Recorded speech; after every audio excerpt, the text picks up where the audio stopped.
Assalamualaikum warahmatullahi wabarakatuh. Mitra muslim, hafizakumullah.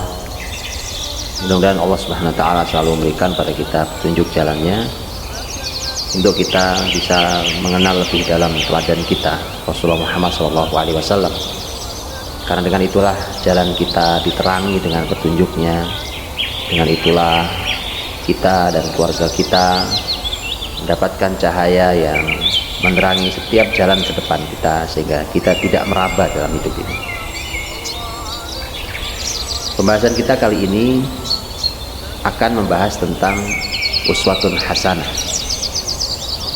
Karena belajar sejarah Rasulullah SAW bukan seperti belajar sejarah manusia biasa, bukan seperti belajar sejarah seperti yang lainnya, tetapi ini adalah belajar sejarah manusia yang telah dipilih Allah menjadi teladan untuk kita semua, yang di dalam bahasa Al-Quran disebut dengan uswatun hasanah, teladan yang baik.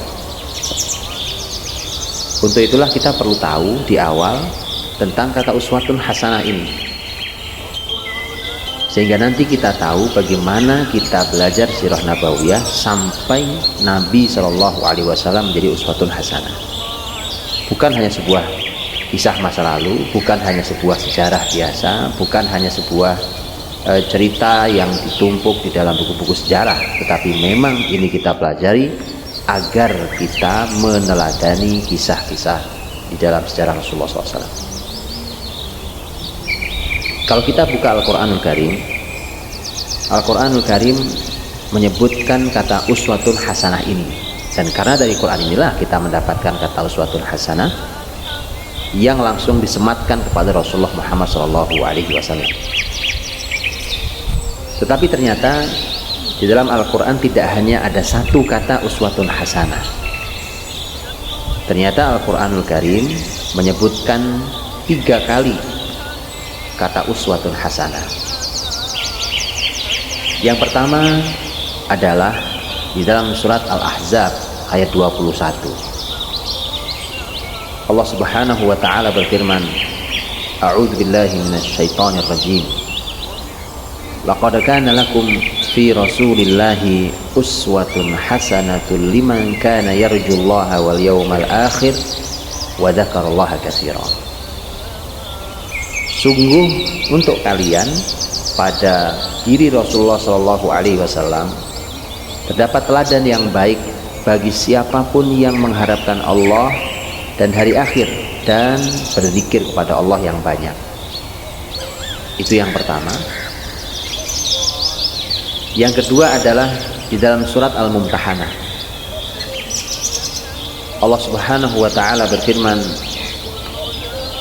Qad kanat lakum uswatun hasanatun fi Ibrahim walladzina ma'ah idh qalu liqaumihim inna bura'a'u minkum wa mimma ta'buduna min dunillah kafarna bikum wa bada bainana wa bainakumul adawah wal baghdha abadan hatta tu'minu billahi wahda ila akhir ayat. Sungguh untuk kalian terdapat uswatun hasanah pada diri Ibrahim dan orang-orang yang bersamanya ketika mereka berkata kepada kaum mereka, kami berlepas diri dari kalian dan dari yang semua kalian sembah dari selain Allah Subhanahu wa taala. Kami mengingkari kalian dan telah nampak di antara kami dan kalian permusuhan dan kebencian selama-lamanya hingga kalian mau beriman hanya kepada Allah saja. Sampai akhir ayat. Ada muncul kata uswatun hasanah di ayat ini. Ini adalah Al-Mumtahanah ayat yang keempat. Adapun kata uswatun hasanah yang ketiga masih di dalam surat Al-Mumtahanah pada ayat yang ke-6. Laqad kana lakum fihim uswatun hasanatun liman kana yarjullaha wal yawmal akhir wa man yatawalla fa innallaha huwal ghaniyyul hamid.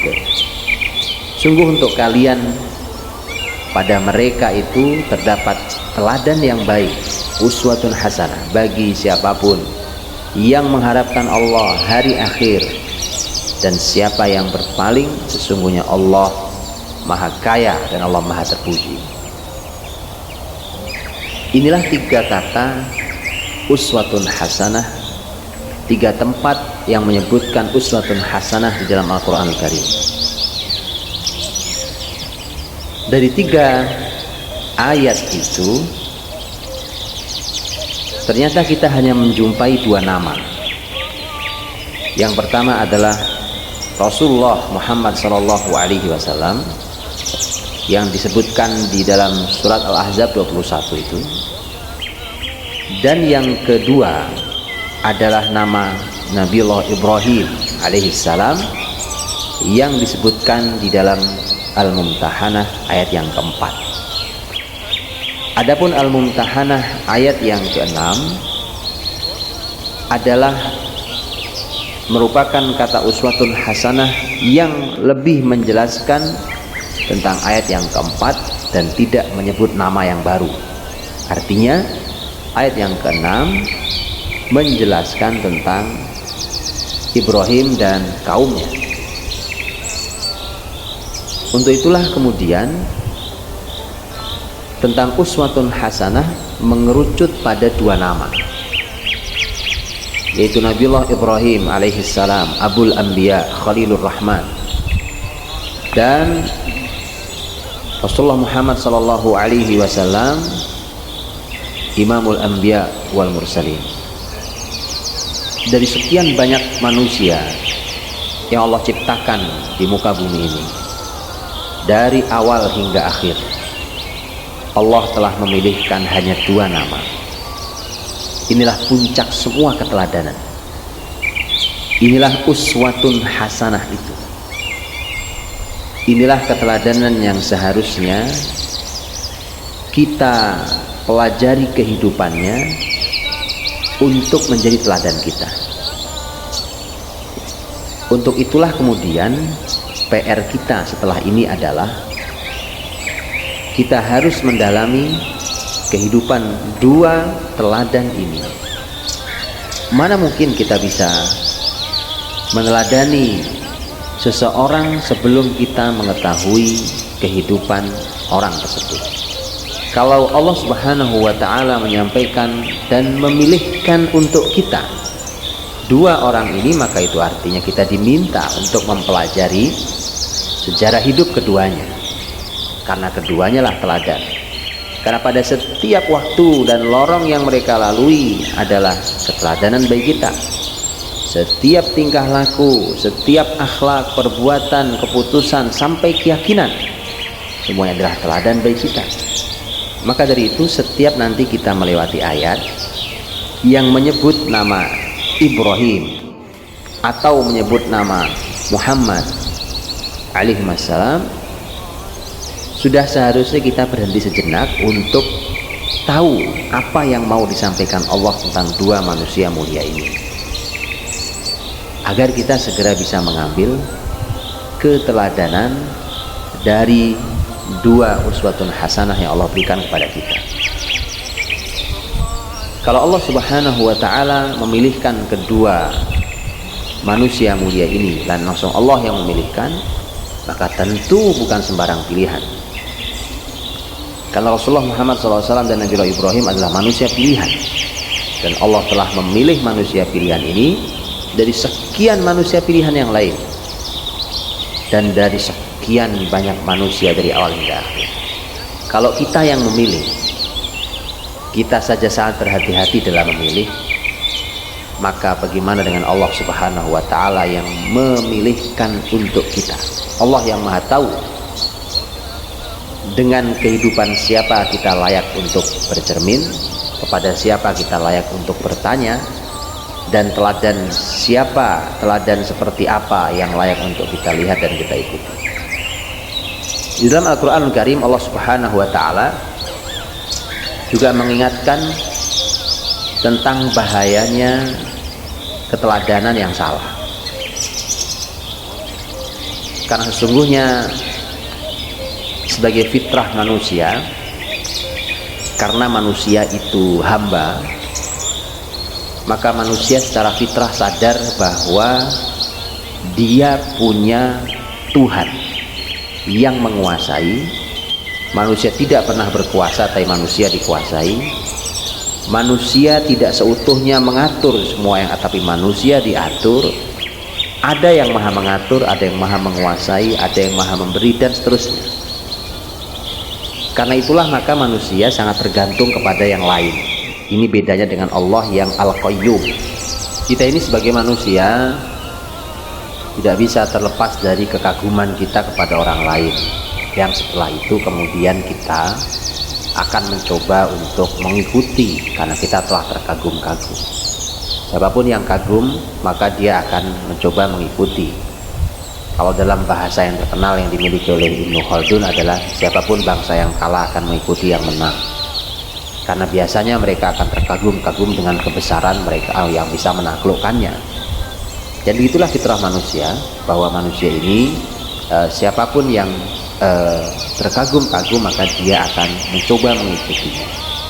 Masalahnya adalah ketika kekagumannya itu kepada keteladanan yang tidak baik, kekagumannya pada orang yang tidak pas, kekagumannya pada seorang ahli dosa atau seorang yang zalim atau orang kafir, kemudian merasa terkagum-kagum. Dan itulah yang telah diingatkan oleh Allah Subhanahu wa taala di dalam Al-Qur'an tentang bahaya salah mengagumi orang lain. Ketika Allah Subhanahu wa taala berfirman dalam surat Al-Furqan ayat 27 dan sampai ayat yang ke-29. Allah berfirman, "Wa yauma ya'addu adh-dhalimu 'ala yadayhi yaqulu ya laitani ittakhadhtu ma'ar rasuli sabila." Hari di mana orang yang zalim nanti menggigit kedua tangannya, kemudian dia berkata, celakalah aku, karena aku ternyata tidak mengambil jalan yang ditempuh oleh Rasul. Ya wailata laitani lam attakhidh fulanan khalila. Aduhai celakalah aku, karena aku tidak menjadikan fulan sebagai teman akrab. Laqad adallani 'anil dzikri ba'da idh ja'ani wa kana asyaitanu lil insani khadzula. Dan sungguh ia telah menyesatkan aku dari zikir kepada Allah setelah ia datang kepadaku, dan sesungguhnya setan itu menghinakan manusia. Dan efek buruknya adalah kata berikutnya, wa qala ar-rasulu ya rabbi inna qaumi ittakhadhu hadzal qur'ana mahjura. Dan Rasul berkata pada Allah, ya Rabb, sesungguhnya kaumku meninggalkan Al-Qur'anul Karim ini. Ayat ini disampaikan menjadi sebuah peringatan besar bagi kita semuanya, bahwa nanti di hari akhir akan ada sebuah penyesalan yang sangat besar, di mana Allah menyebut ada dua kata. Yang pertama adalah kata zalim, dan yang kedua adalah kata menggigit kedua tangannya. Bahkan Quran tidak mengatakan menggigit jari, tapi menggigit kedua tangannya, bahkan bukan satu tangan. Penyesalan yang sangat luar biasa dari orang yang zalim.